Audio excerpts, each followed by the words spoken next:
नमस्कार, आप देख रहे हैं TTN 24 न्यूज और मैं हूं आपके साथ मानवी ठाकुर। चलिए शुरुआत करते हैं आज की खास खबरों के साथ। खबर है यूपी के जनपद अयोध्या से। भगवान श्री सीताराम विवाह महोत्सव की रामनगरी में है धूम। रामनगरी से निकली भगवान श्री राम की बारात जनकपुर के लिए हुए रवाना। 500 से ज्यादा श्रद्धालु राम बारात में है शामिल। 100 से ज्यादा गाड़ियां भगवान के विवाह महोत्सव के लिए अयोध्या से हुई रवाना। 4 रथ पर भगवान श्री राम अपनी चारों भाइयों के साथ है विराजमान। नेपाल और भारत के प्रमुख तीर्थ स्थलों के जल भगवान की बारात में है शामिल। भगवान श्री राम मां जानकी के धाम के लिए हुए रवाना। आजमगढ़ होते हुए जनकपुर जाएगी बारात। कई जगहों पर होगा भव्य स्वागत। बारात यात्रा ये विशेष परिस्थितियों में 2004 में प्रारंभ हुई थी। उस समय भारत और नेपाल के संबंधों में और कुछ खटास पैदा हुआ था। हम देखते हैं कि राजनीति तोड़ती है और धर्म जोड़ता है। आध्यात्मिक कार्यक्रम के रूप में इस बारात को स्वीकार करते हुए हमारे संतों ने निर्णय किया कि अयोध्या से जनकपुर बारात जाए।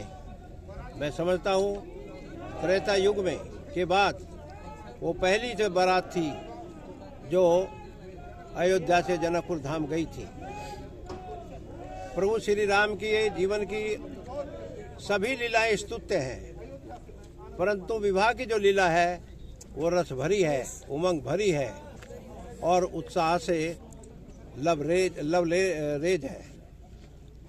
इसलिए उस कार्यक्रम को साथ लेकर के हम राम के आदर्श को, राम के चरित्र को, राम की मर्यादा को और राम और भारत के संबंधों को, तो नेपाल के सीता है और भारत के राम है, तो राम और सीता एक ही तत्व के दो रूप हैं। तो उन दोनों रूपों को समाज के सामने, उस संबंधों को, भावात्मक संबंधों को, सांस्कृतिक संबंधों को उजागर करते हुए उसमें नई ऊर्जा, नई उमंग, नया उत्साह भरते हुए हम इन संबंधों में एक मिठास घोलने का काम इस बारात के माध्यम से कर रहे हैं। ये जनकपुर तक की यात्रा कितनी जगह पे रुकेगी? ये बारात जो है अयोध्या से आज प्रारंभ हो रही है।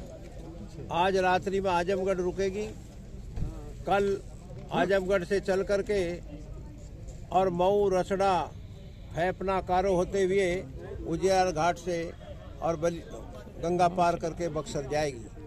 उत्तर प्रदेश में 2 दिन है और 6 दिन ये बिहार में रहेगी और 7वें दिन मटिहानी मधवापुर बॉर्डर से हम लोग प्रवेश करेंगे और मटिहानी से उस दिन रात्रि का विश्राम होगा और 3 दिसंबर को मटिहानी से चल करके नगर भ्रमण करेंगे जनकपुर का और बारात अपने जनवासे में पहुंच जाएगी। 4 दिन वहां पर क्रमशः नगर भ्रमण, तिलक, मटकोर, राम विवाह, राम कलेवा और वहाँ पर हम लोग अभावग्रस्त कन्याओं के सामूहिक विवाह का, वो भी 7 दिसंबर को वहाँ पर ये कार्यक्रम होगा।